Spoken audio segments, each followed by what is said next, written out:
আরে বোন, এই নাও পেট্রোল। এবং ওই দেখো চাচা এখন ঘুমাইতে যাচ্ছে। সে যখনই ঘুমাই যাবে আমরা তখন তার কাছে গিয়ে সমস্ত পেট্রোল তার গায়ে ঢেলে দিব এবং আগুন ধরে সারা জীবনের জন্য তাকে একদম খতম করে দিব। হ্যাঁ, তারপর তার সকল সম্পত্তি হবে আমাদের।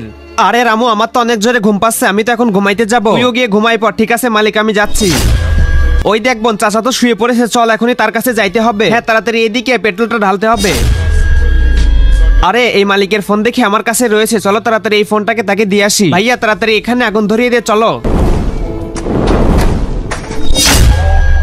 আরে বোন চল চল, তাড়াতাড়ি এখান থেকে পালাইতে হবে। আরে এটা কি, চারপাশে আগুন ধরলো কিভাবে? আরে মালিক আপনি ওখানে কি করেন? আমি এখনই আসতেছি। আমি এসেছি, দেখি তাড়াতাড়ি আপনাকে বাঁচাইনি। আরে মালিক এইদিকে আসেন তাড়াতাড়ি আমার সাথে, না হলে মারা যাবেন। এরপরে কি ছিল সেটি দেখার আগে বক্সের ভিতরে পৃথিবীর সবথেকে সুন্দর একটি ছবি আছে, সেটি দেখতে চাইলে ভিডিওতে লাইক এবং চ্যানেলটাকে সাবস্ক্রাইব করে দিয়েছেন। তো এই দেখুন, যারা যারা এই ছবিটাকে পৃথিবীর সবথেকে সুন্দর মনে করেন শুধুমাত্র তারা লাইক আর সাবস্ক্রাইব করে কমেন্টে আল্লাহর নাম লিখবেন। আরে তোমরা তোমাদের চাচাকে মেরে ফেলতে গিয়েছিলে, যে তোমাদেরকে ছোট থেকে মানুষ করেছে। তোমাদের তো কোনো বাবা মা ছিল না, তোমার এই চাচাই তোমাদেরকে মানুষ করেছে, আর তোমরা তাকে এইভাবে মেরে ফেলতে গিয়েছিলে।